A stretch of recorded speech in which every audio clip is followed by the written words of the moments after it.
আজানের সময় আকাশের দিকে তাকিয়ে একটি দোয়া পড়েন, আপনার সব দোয়া কবুল হবে। আল্লাহর কসম করে বলছি, আল্লাহর কসম করে বলছি, পরীক্ষিত আমল এগুলো শেয়ার করে দিবা। তুমি আমল না করেও সওয়াব পাবা তোমার একটা শেয়ারে।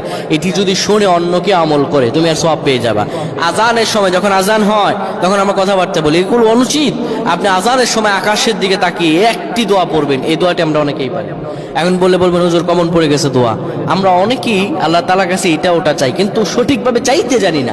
সঠিকভাবে কোনো ব্যক্তি যদি চায় আমার আল্লাহ তাকে দয়া করবেন। আল্লাহ বলেন, বান্দা উদউনি আস্তাজিব লাকুম, আমার কাছে চাও আমি আল্লাহ সব দিয়ে দিব। সুবহানাল্লাহ।